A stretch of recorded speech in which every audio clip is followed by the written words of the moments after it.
since I was a kid. My dad's never been there. You know, he's never came to a football game of mine. I got promised that I'd be at a big-time school. I'd be D1. Basically, I got promised everything that you would want to hear. And where I'm from, it's only one way. Those are the voices of Trillian Harris, Zyshawn Johnson, and Isaiah Miller. They're all players from the documentary BS High, which you can now watch on HBO and stream on Max. Trillian, Zyshawn, and Isaiah all played for Coach Roy Johnson at either Bishop Sycamore High School or its predecessor, Christians of Faith. And what they thought they were signing up for and what really happened were two very different things. Coach Roy had it down pat. Flew me out. I'm in first class. He picked me up in this nice car. We go eat at a nice restaurant. I'm like, man, this the life. Me getting evicted with the eviction notice on the door, it was more so like, we getting kicked out, what we gonna do? I didn't know the eviction was on my record till my mom told me.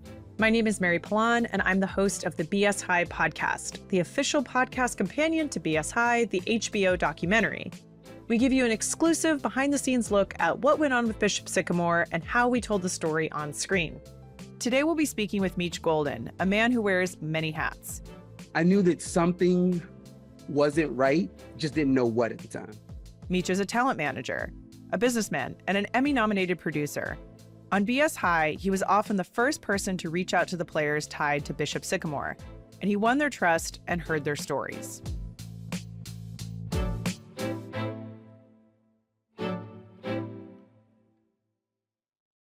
I want to start with high school sports. Did you play, and what was your experience?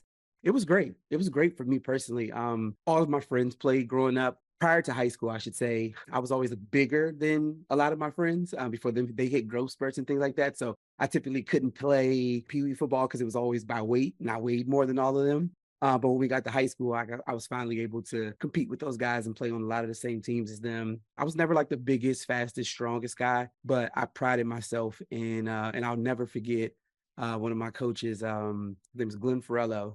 He just told me to just outwork everybody, hard work beats talent any day, that's what he said. That just motivated me to just work harder than everybody. So I was trying to finish suicides first in basketball. When it came to football, if I wasn't finishing first, I'm like, yo, let's make everybody do another one. Like, let's just every day just trying continuously to get better.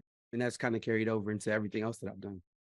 What is it about high school football that has millions of kids participating and that sticks with people for years? To me, that's where like true fandom starts, right? Up until that point, you're watching it on TV, you're watching the professionals play, and you in high school is when you start forming your identity, so to speak, and your own opinions about the way in which you view the world and what you want to support, what you don't want to support. And I think there's something unique about that high school experience where you're not reliant upon ESPN to tell you what happened yesterday. Like, you want to go to the game, actually experience your boy scoring that touchdown or being a part of like blocking on that play where, your boy like ran back a kickoff return, and the cheerleaders, the inner city rivalries, like there's kids that live in your neighborhood that go to different schools. And so you play against them, and then you get to go back to the neighborhood and have those bragging rights. So it's a really like special experience. And then at the core of it, you're still learning, right? Like, it's still school. And so I think that for me personally, that experience is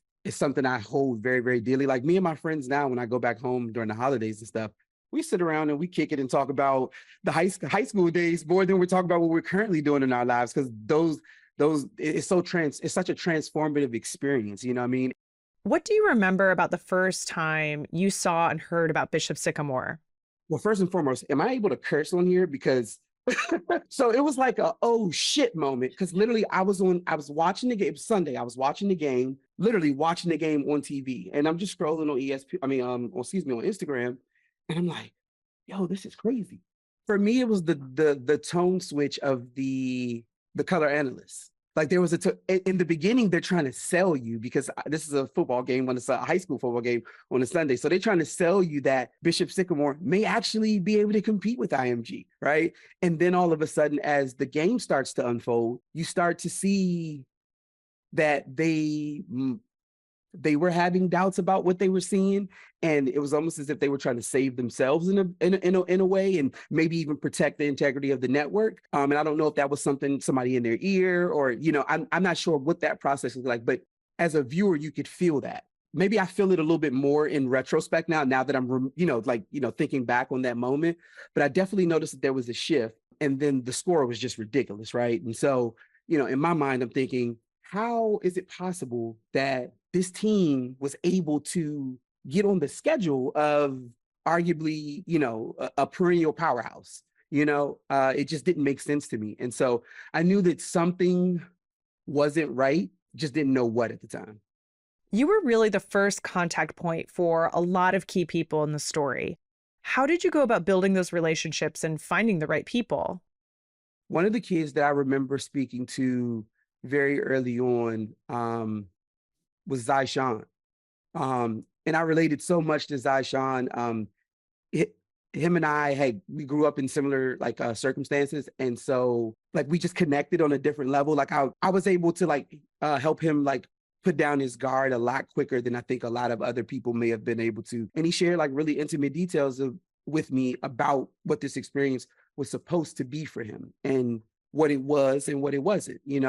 Being that I had that from him so early on, it helped me to go into each and every other conversation, whether it was with a parent, whether it was with a player or a coach. I guess you can say unbiased. Just tell me your story. And then I can then take that back to everybody and say, hey, I think that this is a kid that we should interview. I think he has a really good perspective, even if it just mattered for one specific part of, the overall story that we were telling.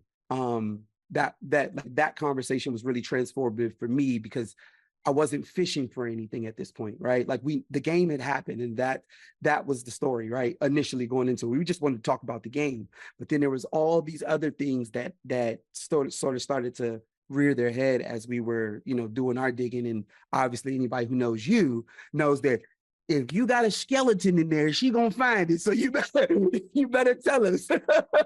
You better tell us.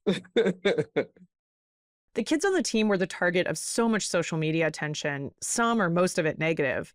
How did you go about building trust with them? Yeah, I just kept it so real with them.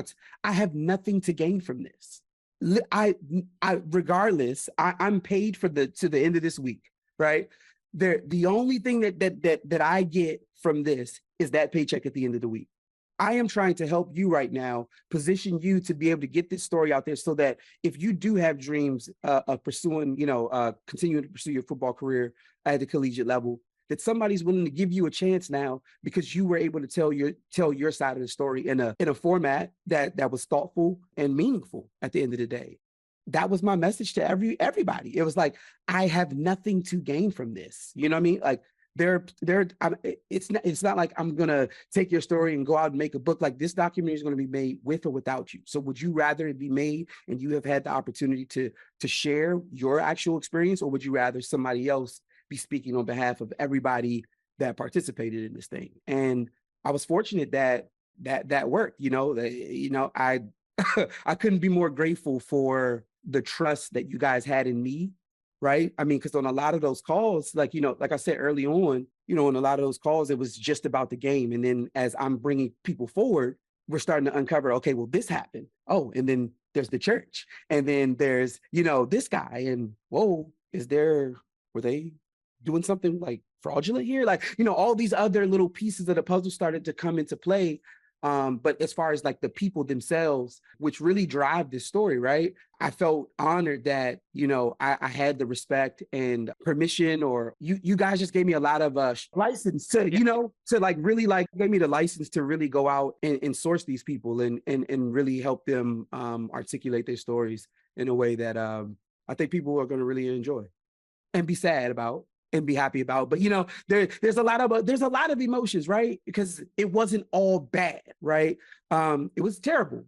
It was definitely terrible. But for some of these kids, right, they were able to get out before it got as bad as it ultimately became. And now, it's in front of the world on display. From what I remember, you were talking to them about everything but football. You wanted to get them engaged about anything to open up.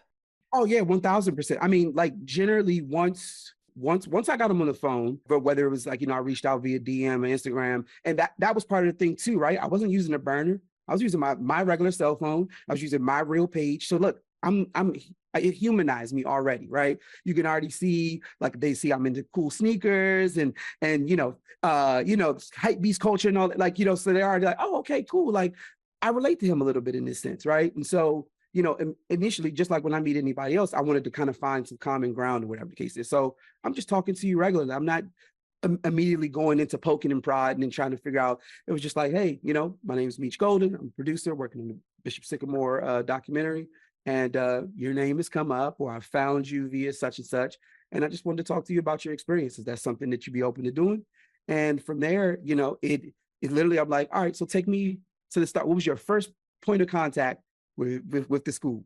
And it was so funny because so many people said social media. And I just thought, how's that even possible? Like, is the social media outreach of that? Because I mean, look, when I'm searching for people now, like that's probably one of the first places I go to too. But I wouldn't think that a school would be using social media as a means to like attract players. Like you'd be at their games or reaching out to them via Rivals or 24/7 or any one of the other like sort of aggregators of high school athletes' films and stuff like that. And that just wasn't the case for a lot of these guys. And one of the other things that always came up, and this is obviously no disrespect to anybody that was in the film or their parents when I say this, but I always wonder, where were the parents in these situations? It was almost as if the kids were making a lot of these decisions. There was just not enough oversight, and a football team is made up of over 50 players. So that's just a lot of parents that just didn't look into what their kid was doing for the next year or 2 years if they ultimately went to the school. We'll have more of this conversation in a moment, but first, a word from our sponsors.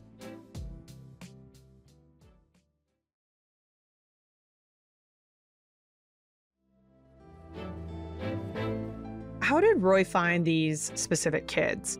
Bishop Sycamore was based in Ohio, but it pulled in kids from across the country.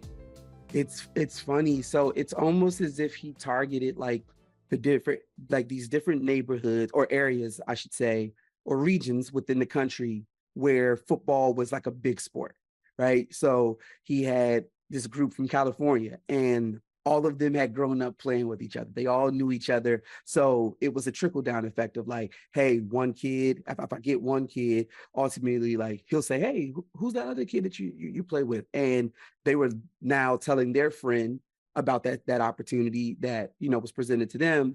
And it just made it a lot easier to bring more people into the fold, right? Where I'm from, opportunities don't come around. And so when you have an opportunity, you got to capitalize on it. And that's what I was trying to do.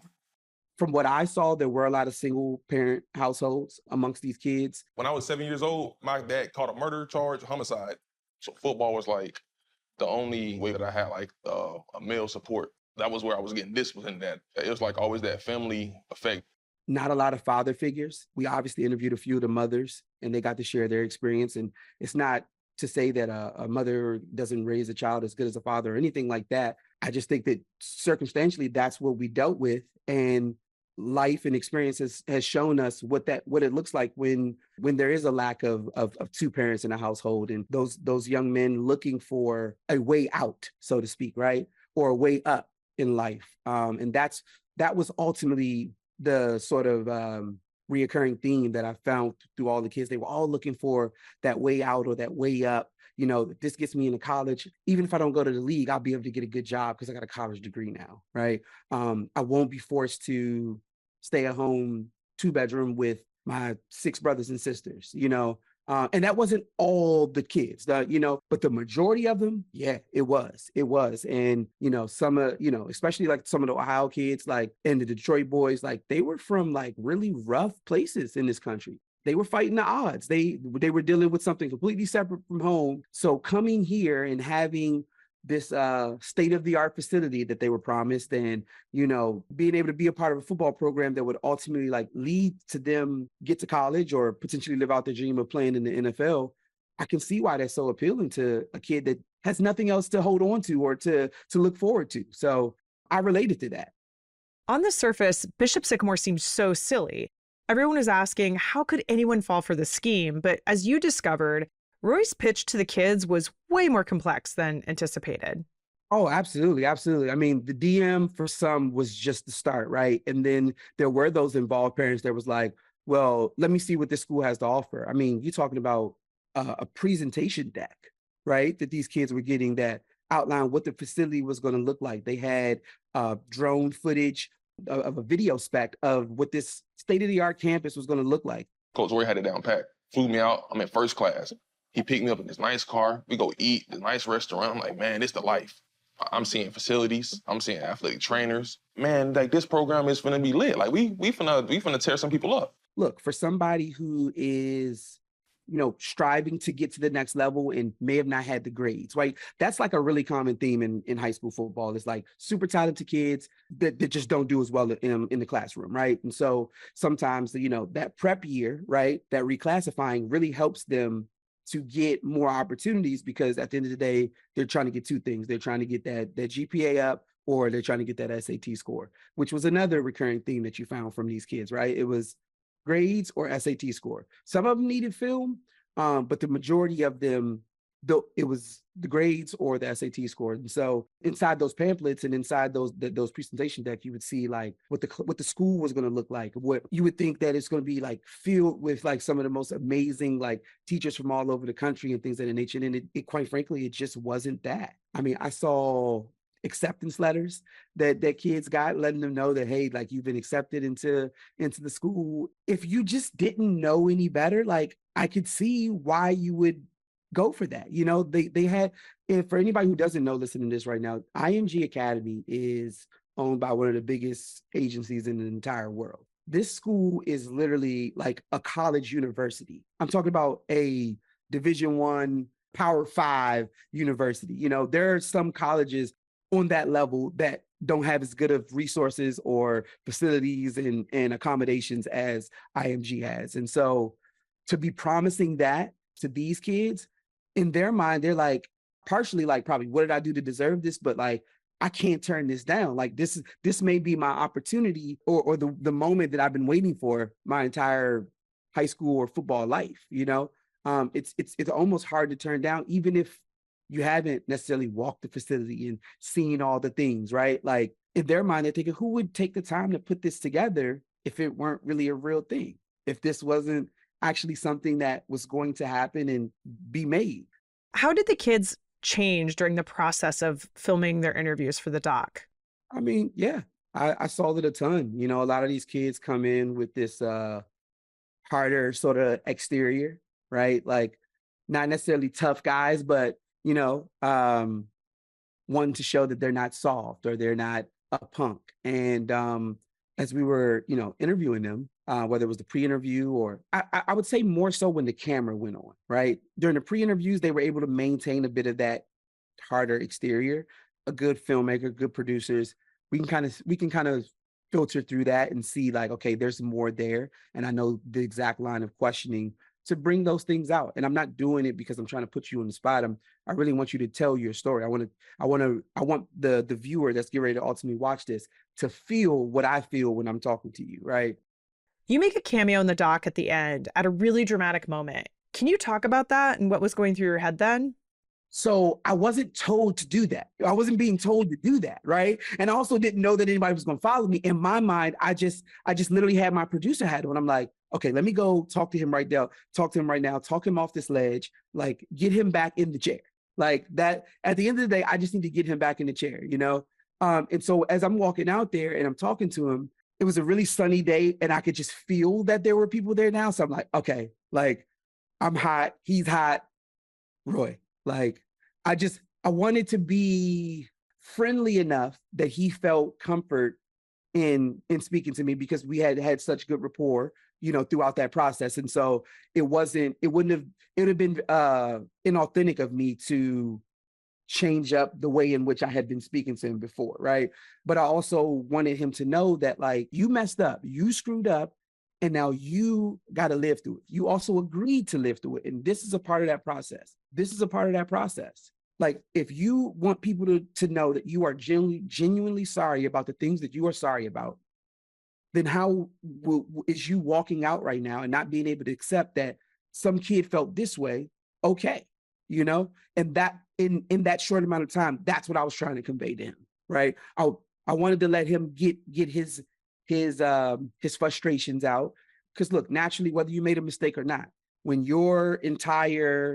all of your mistakes and all your dirty laundry are being aired out in front of a room full of 13 people, and you're the one sitting in the hot seat, like I probably would feel some kind of way too.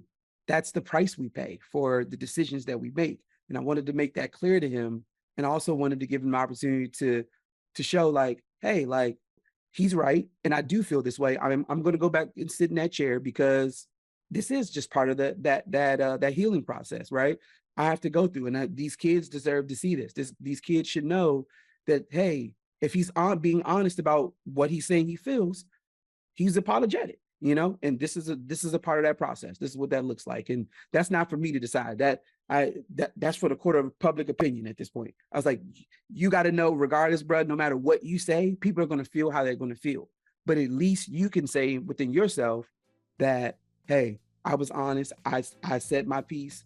I, admitted to the things that I did wrong and the mistakes that I made, and I can live with that. Thank you for listening to today's episode, and thank you to Meech. Coming up on the final episode of the series, The Post Game, you'll hear from the co-director of BS High, Trayvon Free, on what it was like verbally grappling with Coach Roy Johnson. And in the second half of the episode, I will be joined by Diana Henriquez, a foremost expert on fraud. Among Diana's claims to fame is that she is the journalist who interviewed Bernie Madoff in prison and countless victims of Ponzi schemes. And of course, you can catch BS High on HBO and streaming on Max. And you can follow this series right here on The Athletic.